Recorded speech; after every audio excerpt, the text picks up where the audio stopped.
All right. I know you don't have a lot of time, so if you just want to maybe give a statement about the Navy game, then we'll do 1 or 2 follow-up questions. Thought I already did that. No, I'm joking. Yeah, just excited for the game. Just looking forward to it, and I think our guys are. It's a huge sigh of relief knowing that we got the game one scheduled, and we can kind of plan for that. And knowing that I think it's a month from Monday, right? So, but yeah, just really excited about it. Is there any specific questions about it that someone wanted to ask?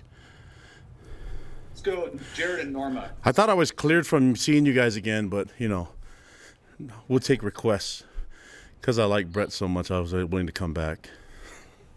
Oh, and Kalani, I thought it was just because you liked my lazy boy recliner. Well, I was hoping to see Jay in his pajamas today, but we'll see. But yeah, what's up, Jared?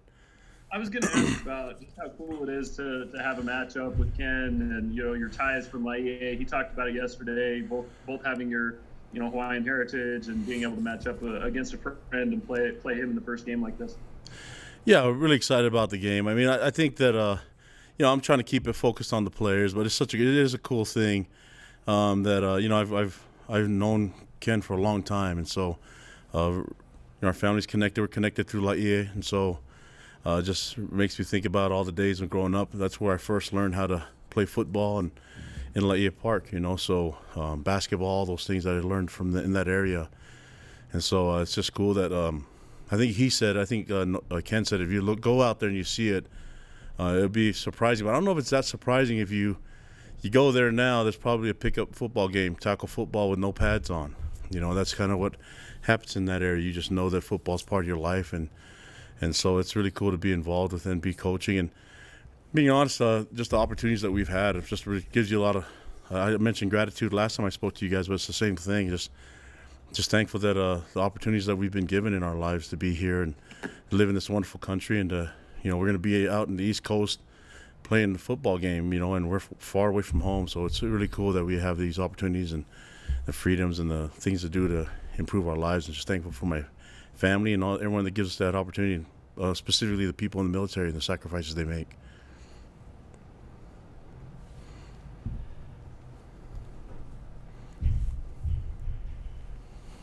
Are we done? Is that it? Is it frozen? I don't know.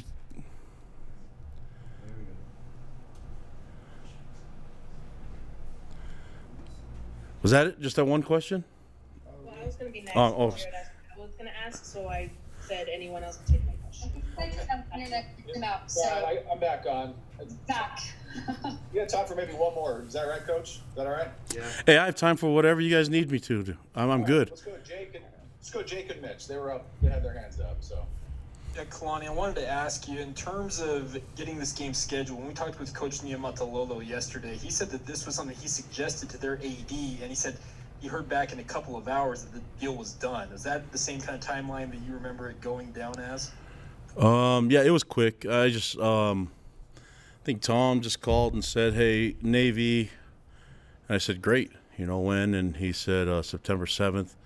It's kind of odd because we're not used to those dates here in the 3rd and the 5th and all that. And so I looked it up and it was like, cool, Labor Day game, and I'm really excited about it. Yeah, so I other than not recognizing the date right away, feels that I don't even know if that's week 0 or week 1 or week 1.2.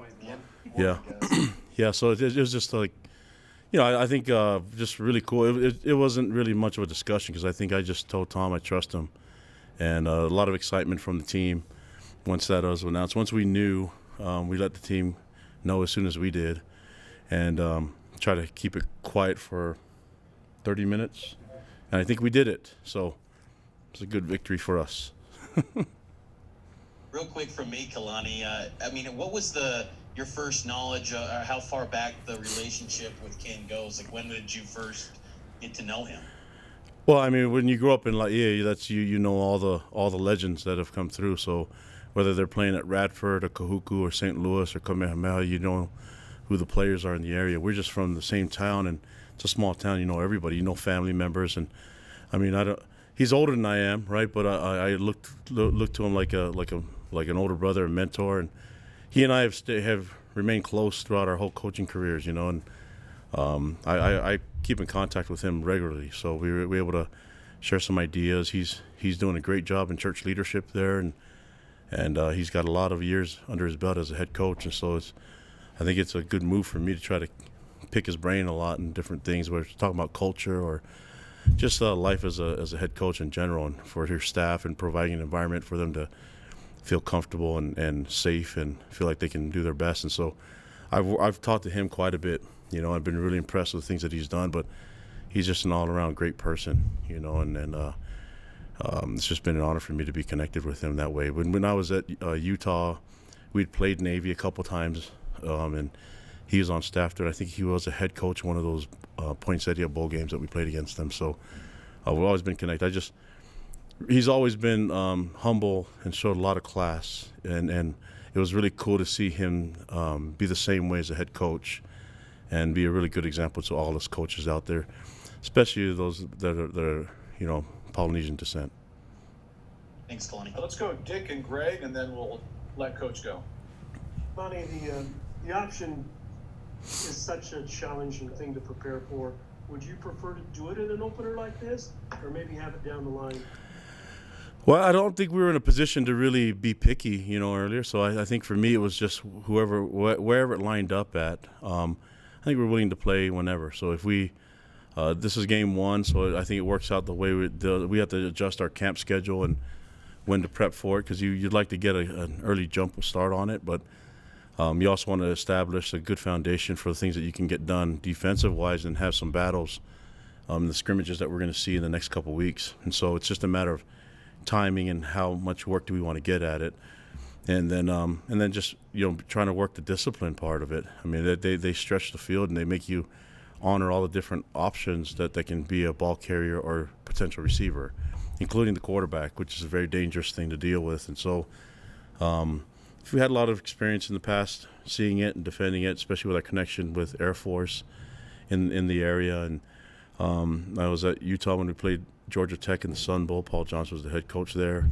And seeing Navy a couple times. So I think but it's a different beast. It seems like that offense is evolving a little bit more when you see the academies run it. Even Army and Navy and Air Force are starting to do a few things that aren't just line up and do triple option. They're doing a lot of different things. Trap option. They're even spreading out and going in the gun a little bit. So you've seen that from all of them. So they're very creative, and I think they're doing a good job. It's built around toughness up the line of scrimmage. So we're looking forward to playing the game. Cut blocks, that's part of the game. We're looking forward to matching up against them and meeting the physicality that they bring to the football field. I think it's going to be a lot of fun for us. Kalani, not a traditional first week in a lot of ways, but now that you're at the tail end of it, how would you say that you and coaches and all the guys have kind of gotten through it and gotten work done? Yeah, I've been really pleased with the guys. I mean, I think this year, having so many guys that have been through camps and have a lot of game time experience has made the transition and the install. Plus, we've been able to have our walkthrough sessions. We had these guys do a great job of running their own PRPs, or player run practices, and doing their things throughout the summer on offense and defense. And I have to just give a lot of compliments to our players. During the quarantine, during the pandemic, these guys have done a great job at getting themselves ready individually, and then still connecting with their players and communicating with each other and their coaches. So it's just been a really cool transition. And now that we're in camp, it's been good because there's our second day with shoulder pads on, and so now we're getting some real football going, and we'll get full padded up soon and get some tackling going, and then we're expecting a physical game with Navy, and so we're going to have to test our guys and see how well they tackle, and try to get the best 11 out there that matchups against that difficult offense that we see from Navy. And then offensively, we have to make sure that we're executing at a high level. Their defense is a really good defense too, and then they bring a lot of pressure. So there's a lot of different things that they throw at you, and we're going to have to be ready in all three phases to have success against the Naval Academy.